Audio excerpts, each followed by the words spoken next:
Assalamualaikum warahmatullahi wabarakatuh. Salam Om Swastiastu, Namo Buddhaya.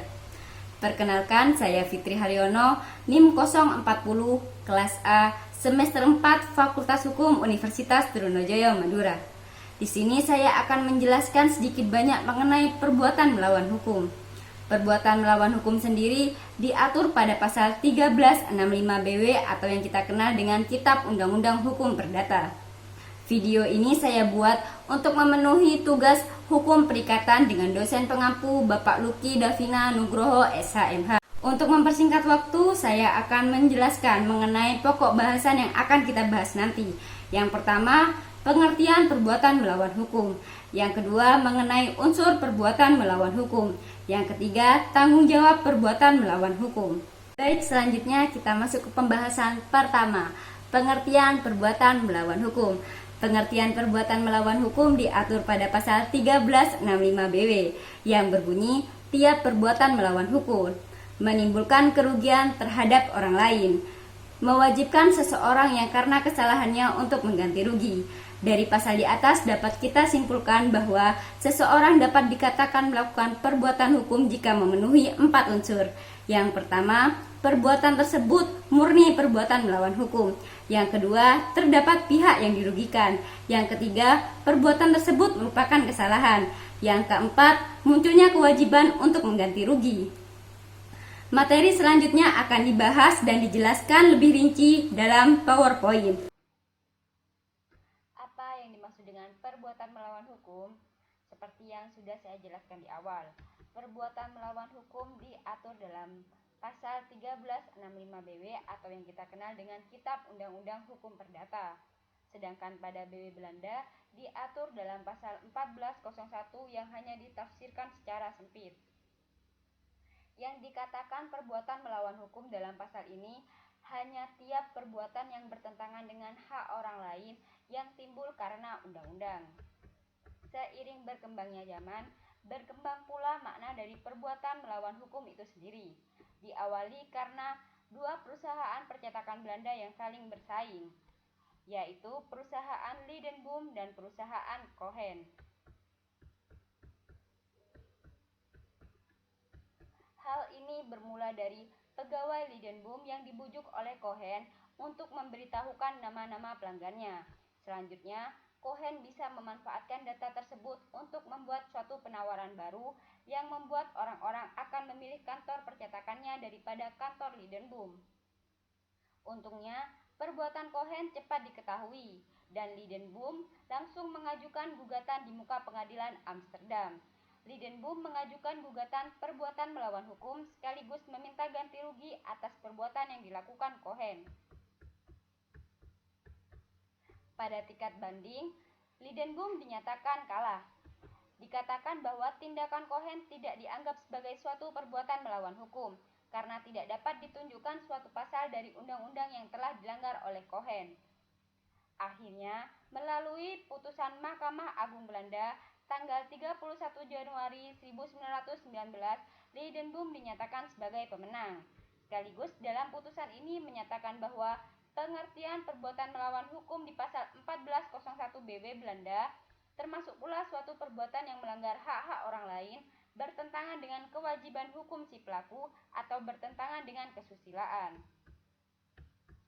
Selanjutnya terdapat pemaknaan perbuatan melawan hukum yang hadir setelah amar putusan di Belanda sebelumnya.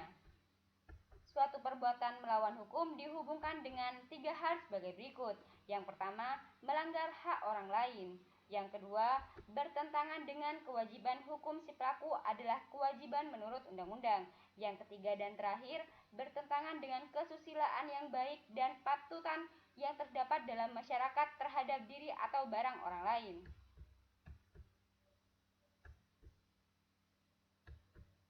Dari pasal 1365 BW, kita bisa mengetahui bagaimana seseorang atau badan hukum dapat dikatakan telah melakukan perbuatan melawan hukum, yaitu dengan 4 unsur berikut.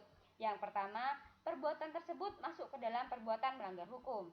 Sejak tahun 1919, unsur melawan hukum diartikan dalam arti yang seluas-luasnya, meliputi hal-hal berikut. 1.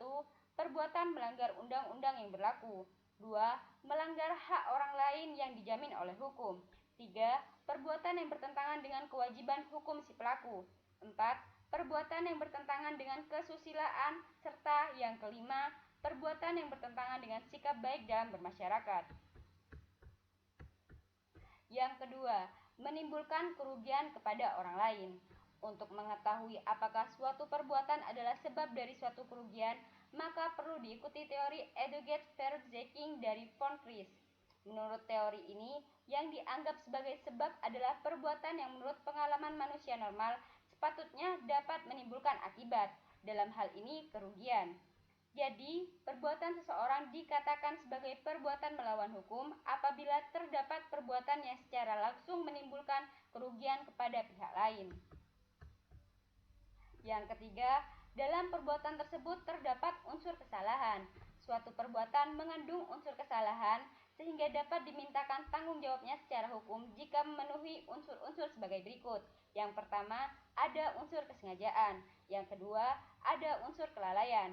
Yang ketiga, tidak ada alasan pembenar atau alasan pemaaf seperti keadaan overmah, bela diri, tidak waras, dan lain-lainnya. Yang keempat, mewajibkan orang yang melanggar itu untuk ganti rugi. Berdasarkan jurisprudensi, ganti kerugian yang diakui adalah kerugian material dan imaterial. Kerugian itu dihitung dengan sejumlah uang.